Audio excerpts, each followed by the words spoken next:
Fog rolls over the Thames as dawn breaks. Thick and heavy, clinging to the water like a secret that refuses to lift. Ships glide toward the docks in silence, their hulls dark, their sails low. From the outside, they look like any other vessels of trade. Inside, their cargo is different.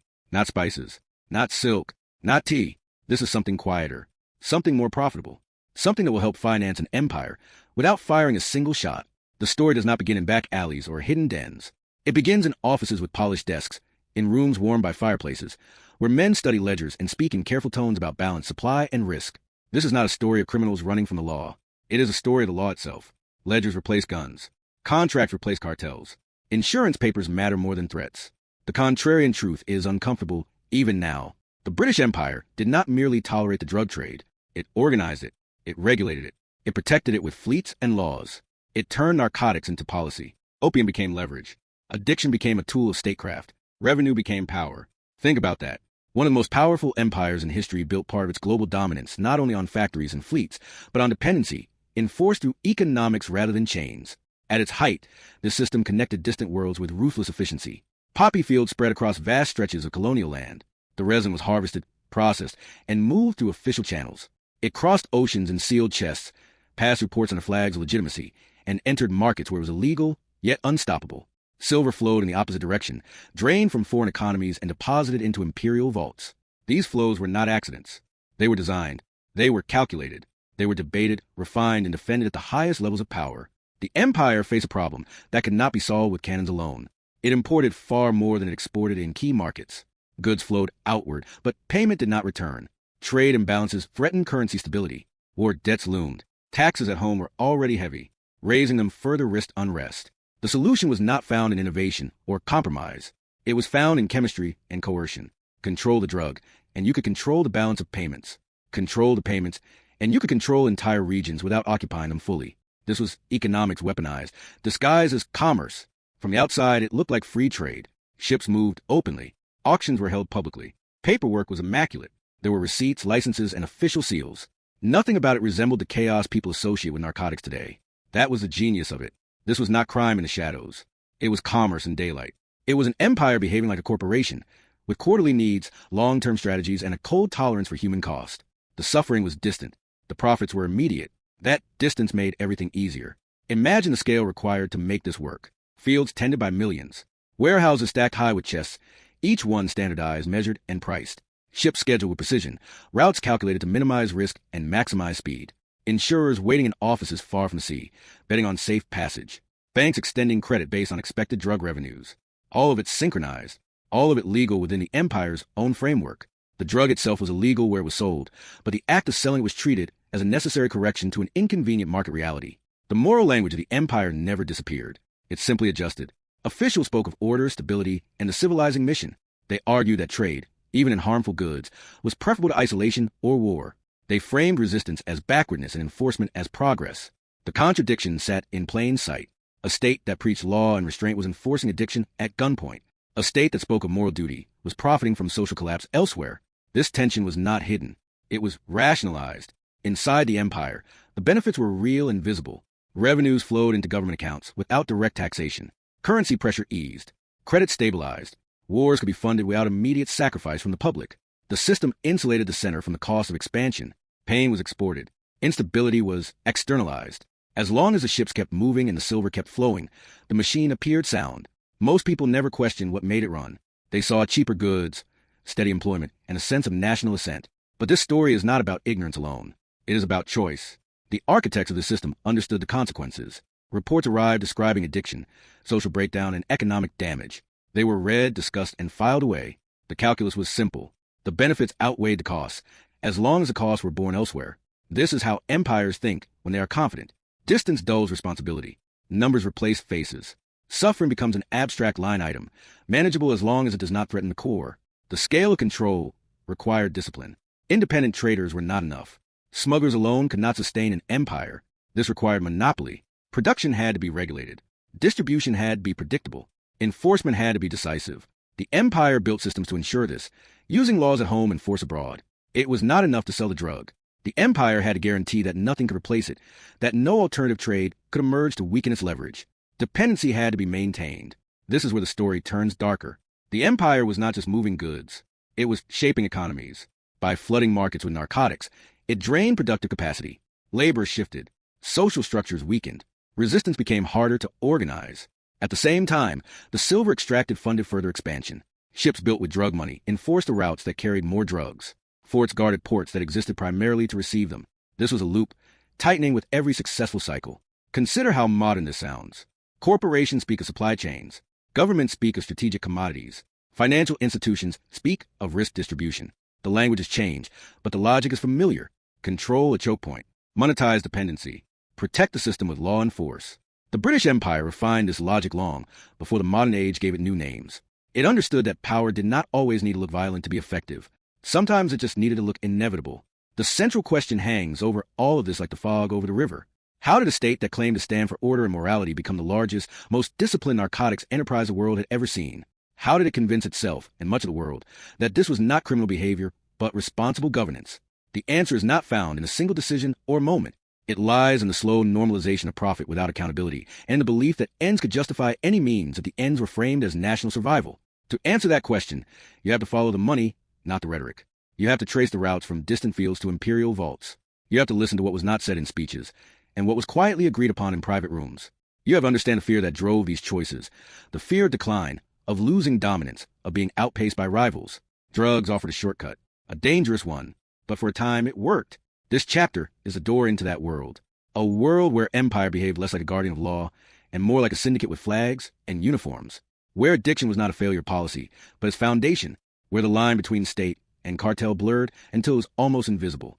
The fog on the Thames begins to lift, but what it reveals is not clarity. It reveals a machinery of power, turning quietly, efficiently, and without remorse.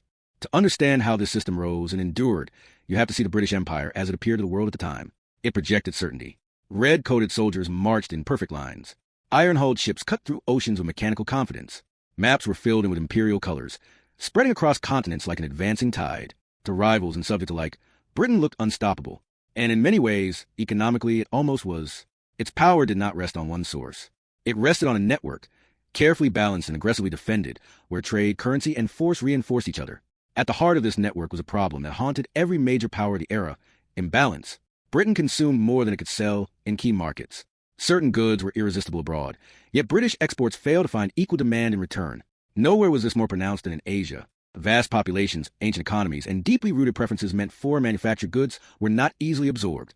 The flow of silver became one-directional, draining British reserves and threatening the stability of its currency. This was not an abstract concern.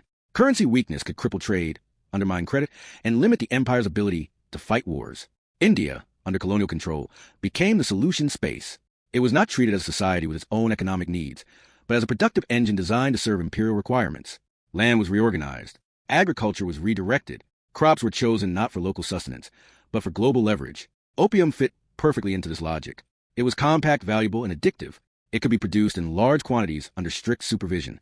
Most importantly, it could be exchanged for silver in markets that resisted every other British good. The mechanics were precise. Farmers grew the crop under systems that left little room for choice. Processing centers refined it into a standardized product. Warehouses stored it under guard. Then came the auctions, held openly, stamped with official authority. Buyers knew exactly what they were purchasing and who stood behind it. From there, the chests moved to ports and onto ships designed for speed and reliability. These were not reckless smugglers running from the law. These were scheduled departures, insured voyages, and planned arrivals. Imagine the port cities that made this possible. Docks crowded with laborers moving cargo with practiced rhythm. Clerks recording weights and values in thick books. Officials overseeing transactions with calm detachment. Everything about the scene suggested order. This was not chaos. It was a system. And behind it stood the full weight of imperial power. Insurers calculated risk, knowing naval protection reduced uncertainty. Banks extended credit based on predictable returns. The drug trade was woven into the fabric of legitimate commerce, so tightly that separating the two became almost impossible. This is why it worked for so long. The empire did not rely on criminals operating at the margins. It built an ecosystem where the margins were irrelevant. The state itself absorbed the role of organizer and guarantor. Violence was present, but it was structured. Risk existed, but it was distributed. Losses were absorbed by the periphery. Gains accumulated at the center. For decades, this arrangement delivered exactly what imperial planners wanted. Revenues flowed steadily. Currency pressure eased. Trade deficits shrank without painful reforms at home. Inside Britain, the effects were subtle but powerful. Taxes did not rise as sharply as they might have. Public spending appeared sustainable. Wars could be financed without immediate domestic sacrifice. Credit markets remained confident. The empire could borrow on favorable terms because its income streams looked secure. Few people traced that security back to addiction overseas. Fewer still wanted to. The system allowed distance to do its work. Out of sight, out of mind. The moral contradiction was present, but it was softened by language. Officials spoke of necessity, stability, and the realities of global trade. They argued that commerce, even when imperfect, was preferable to isolation. They framed resistance abroad as obstruction to progress. The empire did not see itself as corrupt. It saw itself as practical. In an era of intense competition between powers, restraint was viewed as weakness. Any tool that preserved advantage was justified, especially if it could be dressed in the language of economics rather than conquest. This illusion of inevitability mattered. When something appears unstoppable, people stop questioning it. The empire's global reach reinforced a belief that its methods were validated by success. Ports flew imperial flags. Courts enforced imperial contracts. Navies patrolled imperial routes. The sheer scale of the system made it feel natural, even permanent. It was difficult to imagine an alternative world where the structure did not exist. That confidence allowed the empire to ignore early warnings. Those warnings came quietly at first. Reports described social strain and declining productivity in affected regions. Officials noted rising resistance and unrest. Economists observed distortions in local markets. But these signals were inconvenient. Addressing them would require restructuring trade, accepting short-term losses, and confronting more responsibility. The system, meanwhile, continued to deliver tangible benefits to those in power.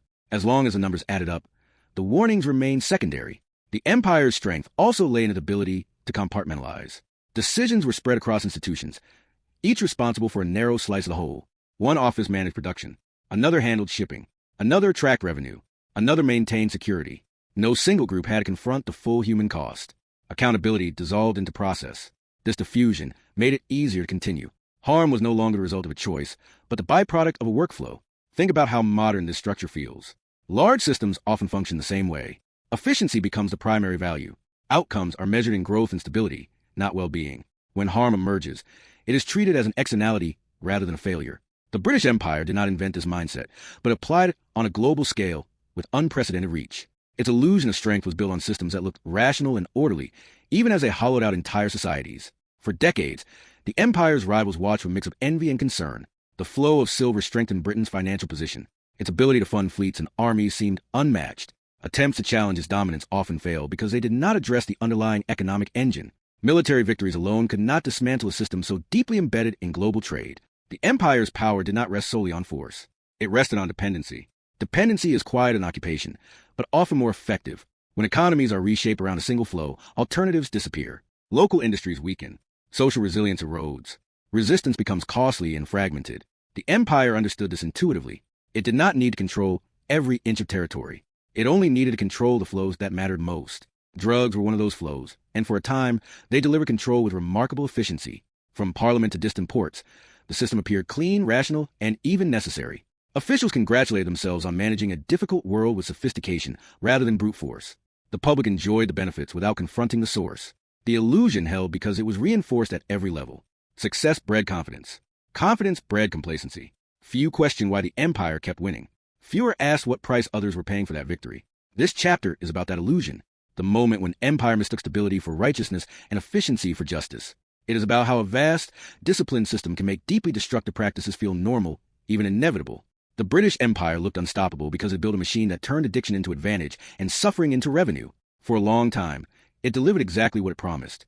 And that success set the stage for what came next, when the cause could no longer be ignored and the cracks beneath the polished surface began to widen. Beneath the polished surface of imperial confidence, stress lines were forming long before they became visible. The system that looked so efficient on paper was straining society's forced absorbent. Addiction spread through cities and towns, cutting into productivity and unraveling social order. Labor faltered. Families broke under quiet pressure. Markets that once revolved around local goods and stable exchange began to warp around a single substance. Silver, the lifeblood of trade, started to drain faster than it could be replaced. These were not moral arguments at first. They were economic warnings. As silver left the system, prices shifted. Confidence wavered. Merchants struggled to settle accounts. Governments found it harder to manage currency stability. The very imbalance the empire had set out to solve began to reappear in new forms. What made this dangerous was not just the damage abroad, but the way it fed back into the imperial model. The drug trade worked because it enforced a one-way flow. Once resistance disrupted that flow, the entire structure felt the shock. Dependency cuts both ways. Local authorities attempted to intervene. They tightened laws, seized shipments, and tried to restore control over their own markets. From their perspective, This was an act of survival. From the empire's perspective, it was an attack on commerce itself. This difference in framing mattered. The empire did not see enforcement of local law. It saw obstruction of trade and a threat to financial stability. And when that threat appeared, the response was not negotiation. It was escalation. Gunboats entered rivers that had once carried only merchant traffic. Naval power moved inland, transforming waterways into corridors of pressure. Fortifications appeared where markets had stood. Diplomacy gave way to ultimatums. Treaties were drafted under the shadow of cannons, their language precise and their intent unmistakable. Ports were forced open. Tariffs were dictated. Legal protections were rewritten to favor imperial trade.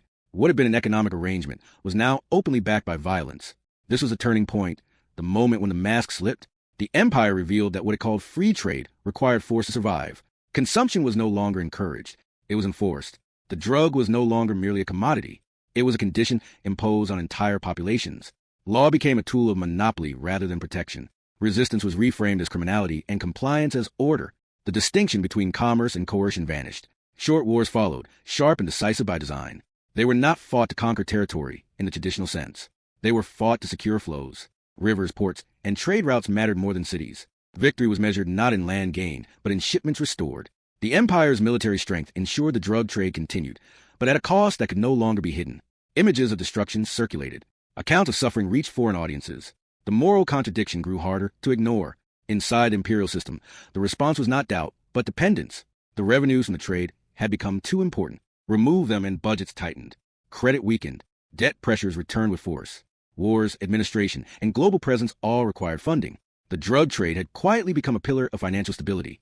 Without it, the empire faced difficult choices it had postponed for decades. That realization locked the system in place. Think about the trap this created.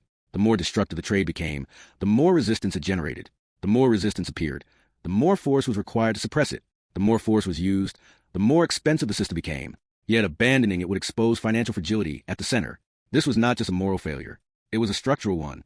The empire had built a machine that could not slow down without tearing itself apart. Public debate began to shift, slowly and unevenly. Critics pointed to the hypocrisy of preaching morality while enforcing addiction. Economists warned that reliance on a single revenue stream was dangerous. Reformers argued that long-term stability could not be built on social collapse abroad. But these voices competed with powerful interests. Institutions had grown around the trade. Careers depended on it. Entire sectors benefited indirectly from its continuation. Change threatened more than profit. It threatened identity. The empire responded by doubling down on management rather than questioning direction. Regulations were adjusted. Oversight committees were formed. Language was softened. The goal was not to end the trade, but to make it appear more controlled. This approach treated symptoms without addressing cause. Addiction remained. Resistance persisted. The underlying imbalance endured. Each adjustment bought time, but it did not resolve the fundamental contradiction. Picture the contrast at this stage. In imperial capitals, vaults filled with silver. Financial districts hummed with confidence. Ledgers showed healthy balances. Far away, cities darkened with despair. Productivity fell. Social trust eroded. The connection between these realities was direct, yet deliberately obscured. Cause and effect were separated by distance and bureaucracy. This separation allowed the system to continue longer than it should have. The feedback loop tightened. Drugs funded power. Power protected drugs. Enforcement ensured flow. Flow justified enforcement. It was a closed circuit, efficient but brittle. Any serious disruption threatened collapse. That fragility became increasingly visible as global conditions changed. Other powers watched closely. They learned. They adapted. Some sought to replicate aspects of the model. Others prepared to challenge it. The world was not standing still, while the empire clung to its solution. Resistance also evolved. It became more organized, more ideological, and more costly to suppress. What began as market control turned into a question of sovereignty. The drug trade was no longer just an economic issue. It was a symbol of external domination. Every shipment became a reminder of lost autonomy. Every enforcement action deepened resentment. The empire found itself fighting not just for revenue, but for legitimacy. Legitimacy is harder to restore than control. Force can open ports, but it cannot erase memory. Each confrontation left scars that outlasted treaties. Trust evaporated. Cooperation became transactional and fragile. The empire's image shifted from admired power to predatory system in the eyes of many. This shift did not immediately end the trade, but it changed the context in which it operated. What once felt inevitable began to feel contested. Internally, administrators faced an uncomfortable truth. The system they relied on undermined the very stability it claimed to protect. Short-term gains masked long-term risk. Dependency made adaptation harder. The empire had postponed reform for so long that reform itself became dangerous. Any sudden change risked financial shock. Any gradual change risked being too slow. The options narrowed. This chapter marks the moment when inevitability cracked. The empire's drug-based economic mechanism reached its limits. It could still function, but only through increasing force and increasing cost. That trajectory was unsustainable. History shows that systems built on coercion and imbalance eventually face resistance that cannot be managed away. The question was no longer whether the model was moral or immoral. It was whether it could survive its own contradictions. As vaults continued to fill and cities continued to suffer, the world took notice. The narrative of benevolent trade lost credibility. The empire's power, once admired for its order and reach, began to look rigid and trapped. It had built a machine that delivered control, but demanded constant feeding, and the price of feeding it was rising fast. The loop was tightening. Pressure was building. Something had to give. The system did not collapse in a single moment of drama. There was no final battle, no sudden cutoff, no clean moral reckoning. Instead, it unraveled slowly, unevenly, and often quietly. The world around the empire was changing, and the machinery that once felt so powerful began to show its age. New political pressures emerged. Global opinions shifted. The cost of maintaining control rose faster than the revenues it protected. What had once looked like a permanent solution now looked like a liability. By the early 20th century, the balance that sustained the drug-based trade model no longer held. Colonial administration grew more expensive. Resistance movements became harder to suppress. Maintaining naval dominance across vast distances strained budgets already stretched by new geopolitical rivalries. At the same time, international scrutiny increased. What had once been framed as trade was increasingly described as exploitation. Moral arguments, once dismissed as naive, gained traction as economic realities shifted. Crucially, the empire no longer faced the same trade constraints that had justified the system in the first place. Industrialization altered global demand. New markets opened. Financial systems evolved. Currency management became more sophisticated. The original rationale for enforcing narcotics as a balancing mechanism weakened. Yet the damage caused by decades of dependency could not be undone easily. Economies that had been reshaped around extraction and addiction did not recover overnight. Trust did not return simply because policy changed. The empire began to retreat from the trade it had once defended with gunboats. This retreat was careful and calculated. Publicly, it emphasized reform and responsibility. Privately, it sought to minimize disruption to revenue and stability. The shift was framed as progress, not admission of wrongdoing. There were no apologies issued at scale, no reparations for social collapse. The system was dismantled administratively, not morally. That distinction matters. As the structure faded, its consequences remained embedded in global systems. Borders drawn to protect trade routes persisted. Legal frameworks shaped to enforce monopoly remained in place. Drug networks adapted rather than disappeared, filling the vacuum left by the state. Where the empire withdrew, non-state actors stepped in, using the same logic without the same constraints. Control of supply, manipulation of markets, enforcement through violence. The blueprint survived even as the architects stepped away. Look at the modern world, and the echoes are unmistakable. Financial centers still thrive on flows that originate far from their streets. Profits are still insulated from pain by distance and abstraction. Drug wars today follow routes carved generations ago. The language has changed, but the structure is familiar. Illicit economies flourish where state systems once normalized exploitation. The transition from imperial monopoly to fragmented cartels was not a break. It was an evolution. This is where the story turns from history to warning. The British Empire did not invent the idea of profiting from human weakness, but it proved that a state could scale it, legalize it internally, and defend it militarily. It showed that crime and governance are not always opposites. Sometimes they overlap, especially when money, power, and fear align. When that happens, legitimacy becomes a tool rather than a principle. The collapse of the empire was not caused by the system alone, but the system accelerated its decline. It eroded moral authority. It fueled resistance. It locked the state into rigid economic dependencies. When flexibility was needed, the empire had none left. Its strength became inertia. Its confidence became blindness. The very mechanism that once stabilized finances helped undermine long-term resilience. There's a tendency to treat this period as an aberration, a product of a less enlightened age. That interpretation is comforting, but incomplete. The deeper lesson is structural, not moralistic. When states prioritize revenue over human consequence, they risk building systems that are profitable but fragile. When those systems depend on coercion, they require constant enforcement. When enforcement becomes too costly, collapse follows, whether acknowledged or not. Think about how often modern institutions face similar temptations. Short-term stability over long-term health. Externalizing harm to protect internal order. Framing necessity as inevitability. The British Empire's narcotics economy is not just a historical curiosity. It is a case study in how power rationalizes itself and how easily lines blur when success delays accountability. History does not disappear when empires fall. It mutates. It migrates. It embeds itself in laws, borders, markets, and habits of thought. The shadow of that imperial cartel still stretches across the modern world, visible in patterns of trade, enforcement, and inequality. Understanding, it is not about assigning guilt to the past. It is about recognizing mechanisms that still operate, often under different names. The empire once believed it could manage addiction, violence, and profit indefinitely through structure and force. It was wrong. No system built on imbalance can sustain itself forever. Eventually, the costs catch up. They always do. The collapse may be slow and it may be quiet, but it is real. And when it comes, it leaves behind consequences that outlast the power that created them. This story matters because it challenges comfortable narratives. It forces a confrontation with the idea that legality and morality are not the same, and that state power does not guarantee ethical outcomes. It reminds us that some of the most damaging systems in history operated openly, confidently, and with public approval. That is the most unsettling lesson of all. If you want to understand how the modern world was shaped, you have to look beyond battles and speeches. You have to look at balance sheets, trade routes, and the quiet decisions made in rooms far from the suffering they caused. That is where real power often hides. If this story changed how you see empire, economics, and power, consider subscribing for more deep, cinematic histories like this, and share with someone who thinks history is only about wars and kings.